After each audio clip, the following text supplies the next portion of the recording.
It's Wednesday, March 6th, 2019. I have the wiring all done underneath the bench work here.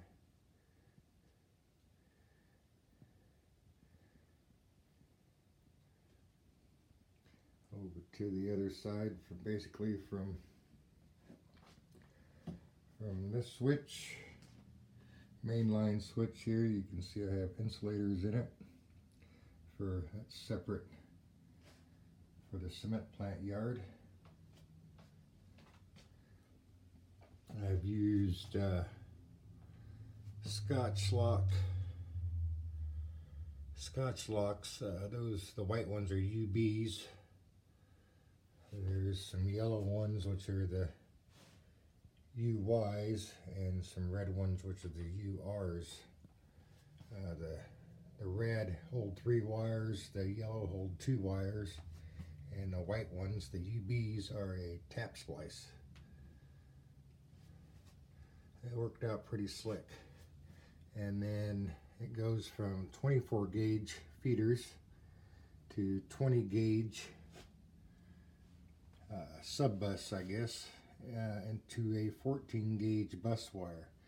And I've used Wago lever nuts, wire nuts. Those work pretty slick. I didn't use any terminal blocks at all.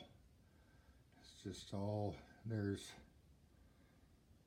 2 bus wires, one for the main line and one for the cement plant yard. It took me a few hours to wire this stuff up, but it's pretty simple. Just crimp them down like I showed you with the open jawed pliers. Worked out to be the best way to do it, especially with them UB Scotchloks. Everything's powered up and tested with the engine and everything. Today I'm going to wire up the loop over here. Go ahead and get that stuff wired up. I've got all the drop feeders in. I've already got them.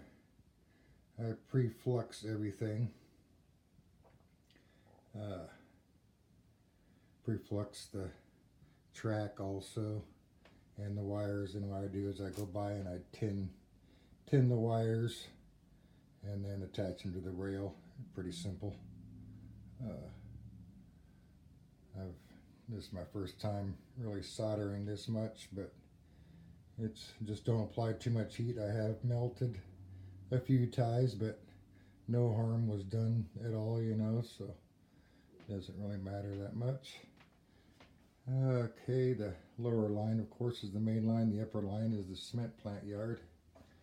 It's all soldered and wired in over to this switch right here, turnout.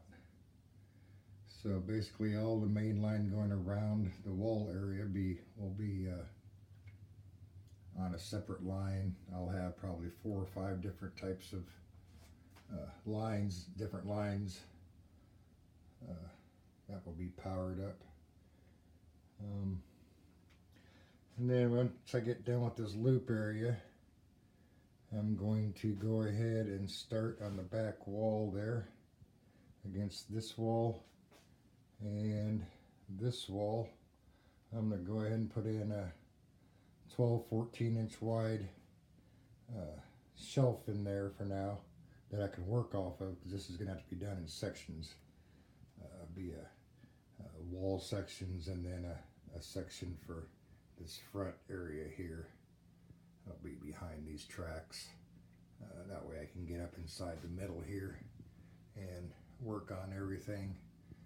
You can't really reach it from standing right here, or even standing on a step ladder or anything. It's just too far to reach back there. It's better off anyway, that way you're not reaching over everything, and I think it'll work out pretty good that way. What it'll do is it'll come off of, my first phase will come off of this switch here and go back into this side of the yard And then eventually I'll go off of this switch here, and that'll power this side of the cement plant area over here. That's about it for now for an update. Like I said, all the power is done up here, so carrying on, moving on, little by little. Talk to you later.